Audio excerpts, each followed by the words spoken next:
Metro রেলের bearing প্যাডের আঘাতে নিহত আবুল কালাম আজাদের মরদেহ গ্রামের বাড়ি শরীয়তপুরে পৌঁছেছে। সকাল ৯টায় জানাজা শেষে নড়িয়া জামে মসজিদ কবরস্থানে দাফন করা হবে। এ মুহূর্তে নিহত আবুল কালাম আজাদের গ্রামের বাড়ি শরীয়তপুরে আছেন সহকর্মী বিএম ইসরাফিল। সরাসরি যাচ্ছি তার কাছে। ইসরাফিল,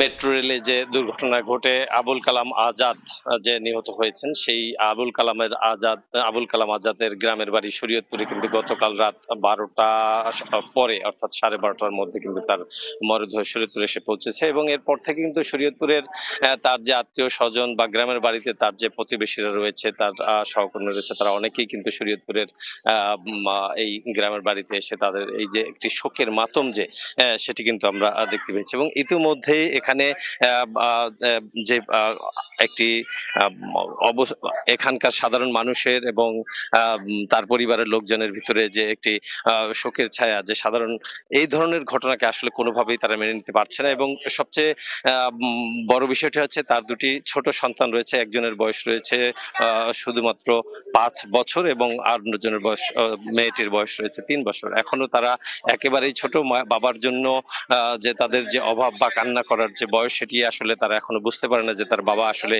যে পৃথিবী ছেড়ে চলে গেছে। তো এখানকার আমরা তাদের স্বজন এবং বিভিন্ন জনের সাথে আমরা কথা বলে দেখেছি যে তাদের একটাই দাবি যে আসলে এই পরিবারটি কিভাবে আগামীতে তাদের পরিবার চলবে এবং কিভাবে এই পরিবারের যারা সদস্য রয়েছে তাদের এই সংসার পরিবার পরিজন নিয়ে তাদের আগামী ভবিষ্যৎ কিভাবে গড়ে উঠবে।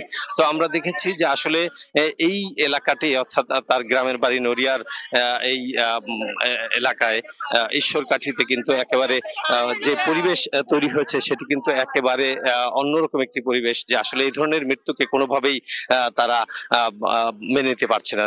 এই ক্ষেত্রে কিন্তু আমরা দেখেছি যে সাধারণ মানুষের সাথে কথা বলে তারা যেটা জানিয়েছেন যে আসলে একেবারে সরকারের যে গাফলতি, অর্থাৎ এই যে মেট্রো রেলের এই ধরনের স্ট্রাকচার গুলো যেভাবে পড়ে মৃত্যুর ঘটনা ঘটলো, এটি কিন্তু আসলে তারা যেভাবে নিচ্ছে যে এটি সরকারের গাফলতি হিসেবে তারা আসলে দেখছে।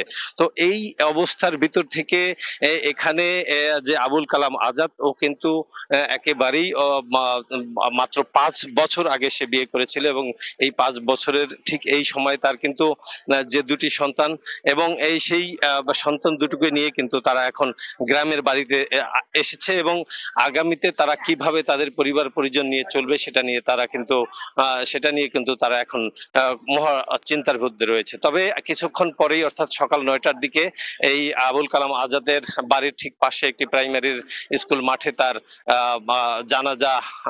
জানাজা হওয়ার কথা রয়েছে এবং এরপরে নড়িয়া জামে মসজিদের যে কবরস্থান রয়েছে সেখানে তার মরদেহ দাফন করা হবে। এই ছিল শরীয়তপুরে আবুল কালামের আজাদের বাড়ি থেকে সর্বশেষ খবর। মেট্রো রেলে নিহত কালামের দাফনের সর্বশেষ তথ্য জানছিলাম।